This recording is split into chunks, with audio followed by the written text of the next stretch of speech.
কিছু বছর আগে আমরা প্রায় 7 দিন, 10 দিন, 12 দিন এমন ট্যুর করতাম। কিন্তু তারপরে আস্তে আস্তে চাকরির জন্য আর এতটা সময় পেতাম না বলে অনেকটা আর কি কম হয়ে গেল সেই সংখ্যাগুলো। একদিন কি দুটো দিন এরকম ভাবেই ঘুরে বেড়াতে ভালো লাগে। আর এখন তো আমার মানে নাইট স্টে শুনলেই একটা টেনশন হয়, কারণ বাড়িতে যেহেতু আমাদের পোষ্যরা রয়েছে, প্লাস ছেলের কাজের জন্য তো এখন সব জায়গায় যেতে পারে না। সেই জন্য ওই নাইট স্টে শুনলেই একটা ভয় লাগে যে সবাই ওরা একা থাকবে। তার থেকে বরঞ্চ দিনে দিনে গিয়ে ঘুরে চলে আসাটাই বেস্ট।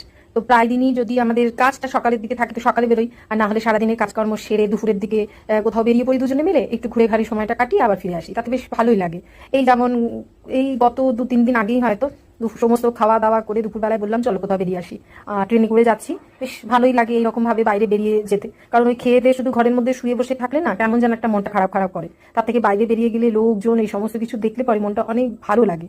আর বাইরে বেরিয়ে কত কি যে দেখার আছে মানে বলার কথা নয়। আর আমাদের এখানে কাছে পিঠে অনেক কিছু ঘুরে দেখার মতন জিনিস আছে।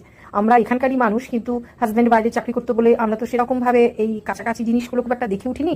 বিশেষ করে কলকাতার অনেক জায়গায় আমাদের দেখা হয়নি। তো সেরকম একটু বেরিয়েছিলাম। এটা ওই কলকাতার যে হুগলি নদীর পাশ দিয়ে যে একদম বাঁধানো রাস্তা মতন করে দিয়েছে, ঘাট করে দিয়েছে, সেই জায়গাটাতেই আমরা এসেছি দুপুরের ট্রেনে। তো ট্রেনে করে এসে তারপরে লঞ্চে করে এখানে বসে আছি, পাশ থেকে চক্র রেল যাচ্ছে, ভাবছি একটু চা খাই, বিস্কুট খাই, আর তারপরে খানিকটা ঘোরাঘুরি করি, তারপর আবার ফিরে যাব। আর এখানে এই যে ব্রিজটা, এই ব্রিজটা এত সুন্দর লাগে না আমার, এই বাবুঘাটের কাছে খুব ভালো লাগে। এরকমই কিছুটা সময় এখানে কাটিয়ে আবার ফিরে যেতে বেশ ভালোই লাগে। আর এই গাছটার মধ্যে সন্ধে হয়ে এসেছে, তো পাখিরা সব চলে এসেছে নিজেদের বাসায়, একদম কিচিমিচি করছে, আর পাশ থেকে ট্রেন যাচ্ছে এরকম, আর সূর্য অস্ত যাচ্ছে, মানে এরকম একটা পরিবেশ। আর এখন তো বেশ ঠান্ডা ঠান্ডা লাগে বাইরে বেরোলে সকাল সন্ধে, এই ওয়েদারটাই একটা দারুণ।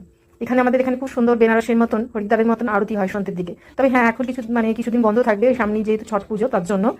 এখানে অনেক লোকজন বসে আছে, আর এটা দেখতেও বেশ ভালো লাগে। খানিকটা এখানে একটু ঘোরাঘুরি করলাম, একটু সময় কাটালাম, কিছু টুকটাক খাওয়া দাওয়া করলাম, তারপরে আবার ফিরে যাবো। মানে বেশিক্ষণ না, হয়তো বিকেল 4টের সময়, এই দুপুর 3টের সময় বেরিয়েছি, আবার এদিকে সন্ধ্যে 7টা সাড়ে 7টার মধ্যেই আমরা ফিরে এসেছি বাড়িতে। আর এখানে কি সুন্দর দেখুন, এই যে এরকম করে রেখেছে ফোয়ারাটা, লাইটিং এর জন্য নানান রকম কালার হচ্ছে, দেখতেও খুব সুন্দর লাগছে।